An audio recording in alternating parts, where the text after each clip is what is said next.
Custo de vida, emprego e desemprego, cesta básica, tarifas públicas, salário mínimo.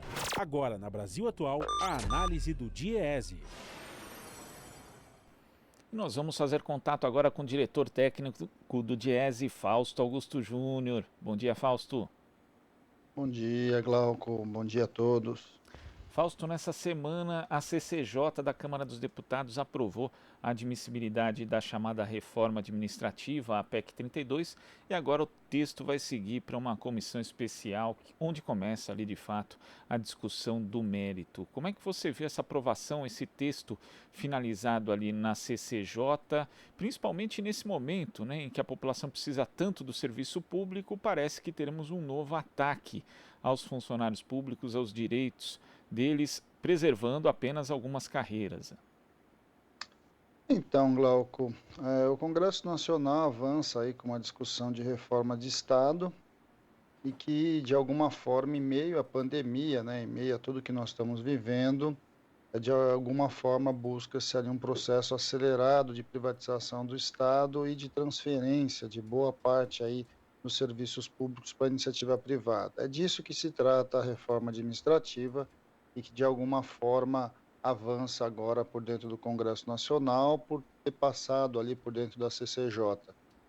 O relatório que sai da CCJ não é exatamente igual à proposta colocada pelo governo. O embate dentro da CCJ foi bastante grande. O número de votos, inclusive contrários a propostas, ele cresceu, inclusive da previsão, mas ela sai de alguma forma, apesar de ter retirado ali a questão dos novos princípios da administração pública e ter ali, e retirado também a possibilidade do presidente da República e do Poder Executivo lidar ali, a extinguir fundações. O que a gente vê é que, na verdade, ainda foram alterações bastante tênues do ponto de vista da abrangência de uma reforma, de alguma forma pretende mexer ali na estrutura do Estado como a gente conhece. A principal alteração dessa reforma é a extinção ali da estabilidade do servidor público, manutenção dessa estabilidade para um grupo muito pequeno dos chamados carreiras de Estado, principalmente vinculados à tributação e fiscalização. E vamos lembrar, essa reforma também não atinge os principais cargos de poder, ou seja, onde a gente vê ali um conjunto de salários muito altos e etc. Isso não é tocado nos militares, não é tocado nos juízes, não é tocado no Ministério Público, nos procuradores, e ao mesmo tempo você avança então para que de alguma forma o servidor público seja bastante enfraquecido na sua tarefa de servir a população. Mantém-se ali na proposta e no relatório aprovado todos os mecanismos de terceirização do Estado e de possibilidades de levar, então, para o Estado a lógica da rotatividade. Isso que a gente vê aí muito em alguns setores da iniciativa privada, em que, a depender ali do momento, você vê a boa parte dos trabalhadores sendo demitidos e outros contratados no seu lugar. Essa é a lógica que está sendo proposta por dentro da reforma administrativa e que está avançando para dentro do Congresso Nacional. Todo esse debate ainda vai para uma comissão especial, é importante que ali é um espaço onde vai se debater o mérito, vai se debater de fato o que é essa reforma, mas a gente sabe que é preciso muita pressão, é preciso que a sociedade em geral compreenda que o que está colocado ali, de alguma forma, é a desconstrução dos nossos direitos sociais, uma vez que é o servidor público, e principalmente esse servidor público que vai ser o mais atingido pela reforma, que chega de fato e que executa os nossos direitos sociais. Nós estamos falando de professores, nós estamos falando de médicos, de enfermeiros, de assistentes sociais, essa grande massa de trabalhadores que de alguma forma vem garantindo aí, por exemplo, a luta contra o Covid, tem garantindo aí a elevação do nosso padrão civilizatório. Há uma série de discussões bastante limitadas com relação a essa questão. Há uma ideia de que o trabalhador do serviço público ele é privilegiado, essa venda, essa ideologia aí de privatista que a gente está assistindo tem a ver com uma visão bastante equivocada, uma vez que o Brasil tem menos servidores públicos do que, por exemplo, Estados Unidos e Inglaterra, que são países tipicamente liberais. O Brasil ainda está muito aquém de conseguir lidar com as suas demandas sociais, ou seja, você precisa de gente para fazer os direitos chegarem ao cidadão, e o que a gente vê, na verdade, é uma proposta que vai caminhar aí no sentido de aprovar e avançar com a ideia do voucher, da transferência dos nossos impostos cada vez mais para organizações privadas e principalmente os grandes grupos internacionais, ou seja, o que nós temos aí é uma desmontagem do Estado que a gente levou muito tempo para construir. A reforma administrativa é um passo bastante importante nesse sentido e que, de alguma forma, os atos aí que estão acontecendo pelo país, em especial aí os atos que vão acontecer agora sábado, já aconteceram ontem pelas centrais, vão acontecer hoje aí das entidades do setor público, sábado tem grandes atos contra o governo, tem essa pauta também como referência, porque de alguma forma o que nós estamos falando é garantir que os serviços públicos cheguem à população e que os servidores públicos não sejam simplesmente instrumentos de quem está no poder nesse momento ou no outro, mas que eles sejam, na verdade, essa ferramenta aí de civilização, de chegada e execução dos direitos sociais no Brasil. E esse aspecto, inclusive, dos servidores poderem servir como instrumento de poder do governo de ocasião, Fausto, é um dos pontos presentes aqui na análise do consultor legislativo do Senado, Vinícius Amaral. Ele diz que não é possível quantificar ainda os efeitos decorrentes do possível aumento da corrupção, facilitação da captura do Estado por agentes privados e redução da eficiência do setor público em virtude da desestruturação das organizações. E também é importante lembrar, Fausto, que ele destaca aqui que só se fosse respeitada a lei do teto, né, que é furada, é burlada por diversas carreiras, né, como a gente vê, os ministros do Supremo Tribunal Federal, reajustes, inclusive de militares, e agora uma portaria do governo de Jair Bolsonaro que permite o acúmulo da aposentadoria de servidores federais militares e da reserva e também aposentados ali, que podem acumular o seu salário agora com os salários dos cargos que ocupam, ultrapassando o teto. Então só essa economia aí poderia girar em torno de 2 bilhões de reais por ano, mas isso a proposta não contempla. Então na verdade não toca naquilo que necessitaria ser tocado, né, que inclusive já está em lei, não precisa,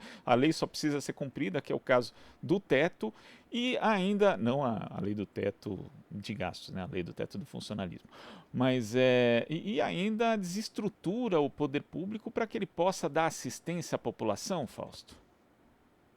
Então, Glauco, essa é uma das principais discussões da reforma que está ali, vai estar ali, está tramitando. Você não mexe de fato naqueles que ganham muito e tira, de certo modo, um conjunto bastante importante dos direitos dos que ganham menos.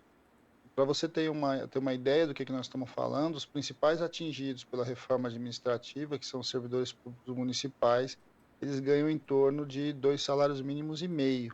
Né? Esse é o privilégio que às vezes a gente ouve nesse debate aí sobre o setor público. Né?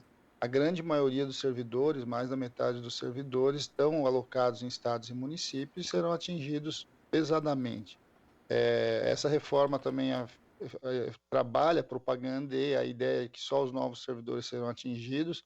Isso também não é uma verdade.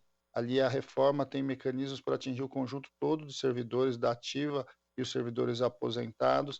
Há uma mudança na ideia de carreira de Estado, ou seja, acaba com a ideia de carreira, acaba com a ideia de função de Estado, traz mecanismos aí da rotatividade da iniciativa privada, nós estamos falando aí de contrato de experiência, nós estamos falando de contrato por prazo determinado, nós estamos falando em acabar com a estabilidade desses trabalhadores, né, dos direitos sociais, saúde, educação, e de alguma forma uma desorganização e uma desestruturação do Estado. A intenção também de se colocar à disposição do Executivo a possibilidade de criar cargos, fechar ministérios, alterar a composição do Estado, algo que não faz o menor sentido, uma vez que cabe ao Legislativo essa prerrogativa, cabe à Casa do Povo definir o Estado e que vai ser construído, que está sendo minimamente organizado. De alguma forma, a reforma administrativa ela também vem no sentido de quebrar um pouco, quebrar essa questão de estabilidade do serviço público em geral, ou seja, o que garante que o Estado seja o Estado é esse contínuo independente de quem está no poder. A forma como que ela está pensada, a forma como ela está desenhada, tem a ver com esse desmonte, né? Ou seja, aquele político então que assume o poder, ele vai poder ali fazer boa parte das suas mudanças, vai desestruturar programas e a gente vai perder algo que no Brasil já é bastante difícil, que é a continuidade de políticas, né? A gente tem discutido ao longo dessa pandemia muito sobre o SUS, vem discutindo muito sobre a necessidade, inclusive, do fortalecimento do sistema de saúde, mas o que está em pauta agora é uma desconstrução desses mecanismos, é de alguma forma retirar o pouco que a gente construiu a partir da Constituição de 1988. O embate, e se fala muito, né, da questão fiscal, porque o Estado gasta muito, o Estado gasta mal, mas de alguma forma são os servidores públicos que têm mantido um mínimo de civilidade, um mínimo de acesso a serviços que de outro jeito não teríamos, né? É bom lembrar que o Brasil, antes de 88, somente um terço da população tinha acesso à saúde pública, uma boa parte das crianças estava fora da escola, e isso começou a ser mudado a partir de uma visão diferente de Estado e de serviço público. E que, de alguma forma, tanto essa reforma quanto os processos de privatização vão no caminho da desconstrução desse modelo. É bastante complicado, bastante triste, uma vez que a população não entende muitas vezes do que a gente está tratando e só vai perceber o problema muito tempo depois, quando o setor já estiver desmontado.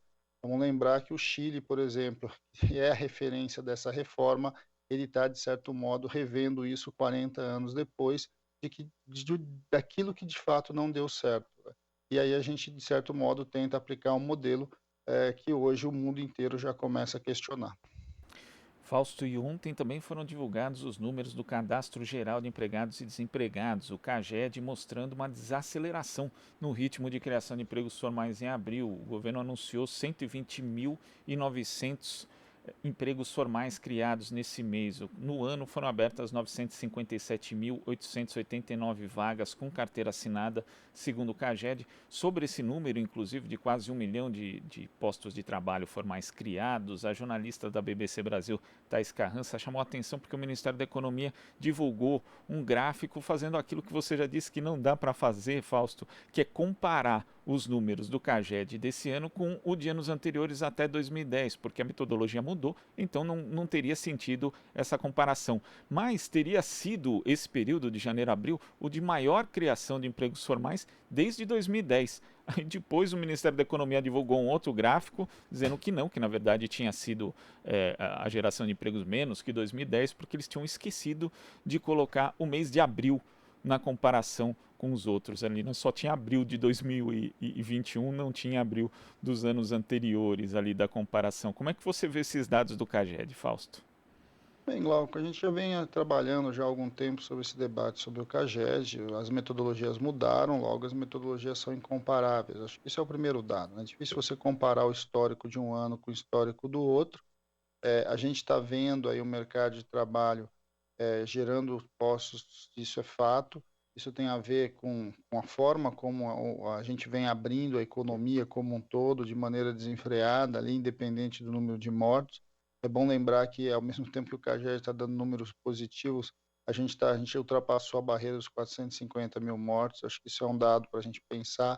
E vamos lembrar que uma parte bastante significativa dessas pessoas que perderam suas vidas são trabalhadores que, de alguma forma, precisam se lançar ao mercado de trabalho, uma vez que o auxílio emergencial demorou muito tempo para voltar e quando voltou com um valor muito aquém daquilo que deveria ser, né? Os famosos R$ 250, que estão bem longe de garantir sequer uma cesta básica aí para as pessoas, para as famílias. De alguma forma, o que a gente está assistindo é que diversos setores, neste caso específico do CAGED, houve uma ampliação, principalmente no setor de serviços, e era algo já esperado, né? Uma vez que você vai voltando a economia, você vai abrindo a economia quase que a fórceps, o que você vai vendo, de certo modo, é uma geração de empregos. Isso é sempre positivo, né? Sempre positivo quando se gera emprego, é algo bastante importante para a maior parte da população, né? Vamos lembrar que nós estamos ainda na casa dos mais de 14.400.000 desempregados. Ou seja, o Brasil ainda tem um tamanho de desemprego bastante complicado e um crescimento bastante acelerado da pobreza e da miséria. O combate a tudo isso, de certo modo, passa por políticas ativas de emprego que o atual governo não tem. O que a gente assiste nada mais é do que, de alguma forma, um conjunto importante de empregos que foram perdidos e foram destruídos ao longo da pandemia, eles vão aparecendo de novo, apesar de você estar aí no meio da pandemia. Isso tem a ver com o relaxamento dos estados e municípios, principalmente, que meio que deixaram aí a pandemia caminhar no seu sentido mais grave, né? Nós estamos assistindo isso, nós não baixamos as taxas de desemprego, não baixamos as taxas de mortalidade já há alguns meses. Então, tudo isso está no meio desse cenário bastante complicado para a gente, mas que, de alguma forma, o governo tenta comemorar um dado que está muito longe de sequer arranhar nosso maior problema, que é o problema aí da pobreza, o problema da desigualdade social e da alta taxa de desemprego e informalidade. Tá certo, Fausto. Muito obrigado pela sua participação aqui no Jornal Brasil Atual e até a próxima. Até a próxima, Glauco. Bom dia a todos novamente. Bom dia. Conversamos aqui com o diretor técnico do Diese, Fausto Augusto Júnior. Aqui você ouve as notícias que os outros não dão. Jornal Brasil Atual.